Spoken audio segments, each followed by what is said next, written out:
Welcome back. Now, following several complaints about poor arrangements at some polling stations during South Africa's first democratic elections on the 27th of April in 1994, President F.W. de Klerk supported the Independent Electoral Commission's request to extend voting by 1 day in areas beset by voting issues. These were KwaZulu, Venda, Gazankulu, Lebowa, Transkei and the Ciskei.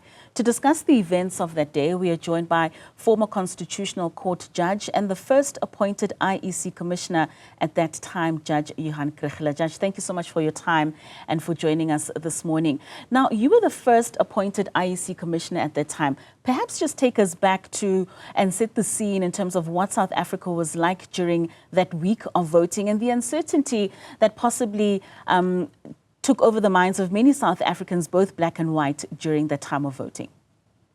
Good morning to you and good morning to the viewers. And I'm sorry I can only talk to you by phone. You know, I think the majority of the viewers are so young that they cannot remember what things were like 30 years ago. For instance, we didn't have cell phones. There were a few cell phones and they were the size of a brick and they lasted for about 3 or 4 hours. Communications were terrible. We had no voters' roll. In fact, large numbers of people had no ID documents. So the election was a feeling in the dark. We provided voting stations where we could have sufficient security, which was not enough. There weren't enough voting stations, but we couldn't provide more because the police and the army couldn't provide security for more places. We didn't know where the people were. We didn't know for how many to cater at each polling station. So it was a chaos of an old-fashioned kind at the beginning. So when people started turning up at polling stations, some polling stations ran out of voting material, out of ballot papers. Others couldn't open in time.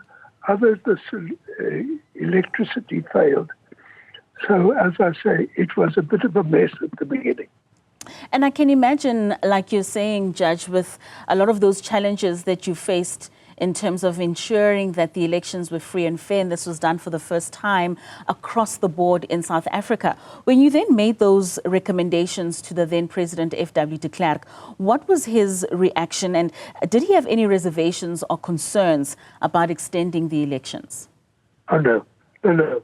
President de Klerk, who was in consultation with Mr. Mandela, who at that stage not yet the president, but quite clearly the president-elect, they had no hesitation in saying, to take more time. The most important thing is for every South African to be given an opportunity freely to exercise her or his wish for the government of the future. That was our mandate as the Electoral Commission, and that was the mandate we tried to explain to the people we were going to execute. But perhaps not a Swedish or a Swiss style, not a fancy election, but a good enough election for South Africans to express their wishes for the future. And that's what we produced.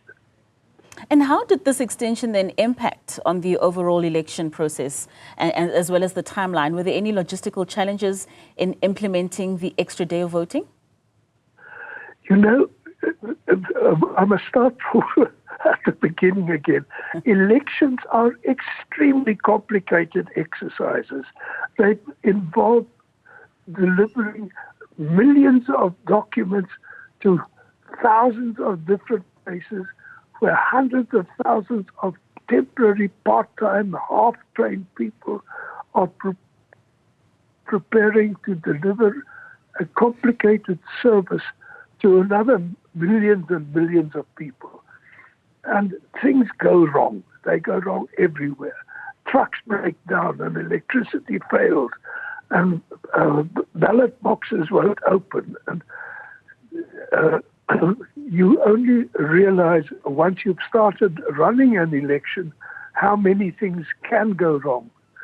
In the result, we were delivering to the best of our ability to a very patient electorate who understood the difficulties, who realized that things were not going to be that smooth, and who were wisely led by wise political leaders on all sides to say, South Africans, Woza, all of us, let's go and vote, let's go and do this job as well as we can so that we can go into the future together. And they stood in their queues for many, many hours, black and white and brown and pink and grey, and they started talking to one another. And many of them had never talked to somebody of a different race before.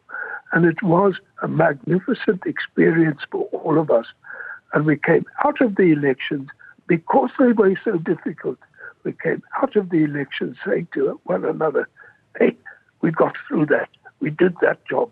Now let's go and celebrate when Madiba gets inaugurated at the Union Buildings. It was a sense of pride. It was a sense of relief of all of us. It was a joyous occasion. It was a happy occasion. There was no violence at polling stations. There was no fighting. Nowhere in the whole country was there a fight at a polling station. And let's see, come next month, please God, things go like that again.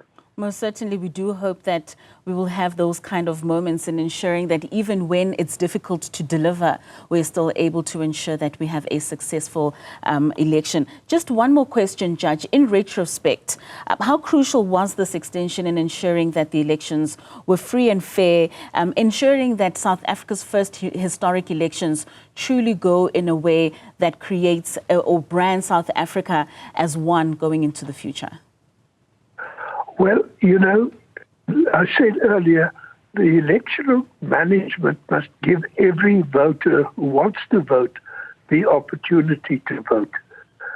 Because of the administrative difficulties, many voters had not yet had an opportunity to get into the polling station and to be given a ballot paper and to go and mark that paper and put it in the box.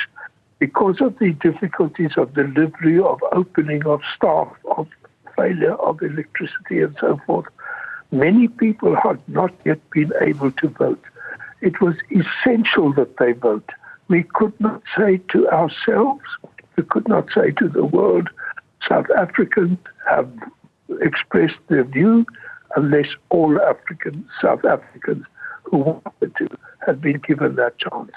And the extension was necessary in order to enable us to say, come, the time that was set aside was not enough. You're welcome, come now. And everybody who wanted to vote could vote. And that was crucial to the future of the country.